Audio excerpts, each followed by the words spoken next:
তো আজকের ভিডিওটা একটু অন্যরকম, দেখতেই পাচ্ছ। আমি কি করছি, এই দেখো ডোকে এখানে বসিয়ে শুয়ে বেচারা আরামে দেখো না কি করছে। আমি ওই কি করেছি, আজকে একটু নারকেল তেল গরম করে নিয়েছি, নিয়ে ওর পুরো বডিতে আজকে একটু মাসাজ করছি, আজকে শ্যাম্পু করাবো বলে। তো এটা আমি যেহেতু ফেসবুক থেকেই আমি দেখেছিলাম, ইউটিউব থেকেই দেখেছিলাম, যেহেতু নারকেল তেল তোমার সবাই জানো খুব ভালো ময়েশ্চারাইজার কাজ করে, তাই ওকে ভালো করে আজকে একটু তেল মাসাজ করে না। দেখেছো, দেখো কত আরামে দেখো ঘুমিয়ে পড়েছে, এবার শুয়েই আছে। তো তোমাদের বাড়িতে যাদের যাদের ডগ আছে, পেট আছে, তারা অবশ্যই কিন্তু এই জিনিসটা করো।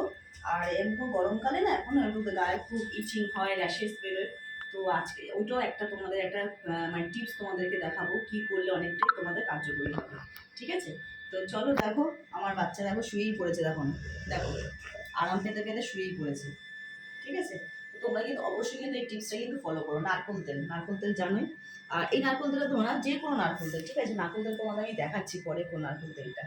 তো ওরাও তো কিছু বলতে পারে না, ওগুলা জীব কী করবো বলো, আমাদেরই সব কিছু ওদেরকে দেখাশোনা সব কিছু ওদেরকেই করতে হবে। তো তোমরাও যারা যাদের ঘরে পেটস আছে এই গরমের সময় যখনই স্নান করাবে তার আগে 15-20 মিনিট আগে ভালো করে নারকেল তেল মাসাজ করে শ্যাম্পু করিয়ে নাও। দেখবে এদের লোমের যে একটা ময়েশ্চারাইজার ভাবটা থাকে সেটাও ভালোভাবে, লোমটা শাইনিও হবে। ঠিক আছে, চলো।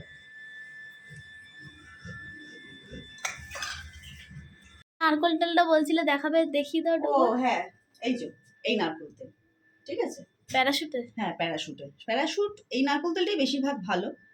ঠিক আছে, এই নারকেল তেলটা তোমরা শুধু মানে পেটস বলে না, এটা মানুষরাও ইউজ করতে পারবে। আমি তো ইউজ করি চুলের জন্য, স্কিনের জন্য, কেন আমার কাছে এখন ক্লিনজার নেই। আর তোমরা সবাই ভালো করে জানো যে কাঁচা দুধ আর নারকেল তেল ক্লিনজিংয়ের পক্ষে খুবই ভালো। ঠিক আছে, তো দেখে নাও, নারকেল তেলটা দেখিয়ে দিলাম। এই তেলটা তোমরা তোমাদের ঘরে যারা যাদের পেটস আছে তারা ইউজ করো। ঠিক আছে, চলো। তো দেখো আমাদের ডোগো চলে এসছে স্নান টান করে।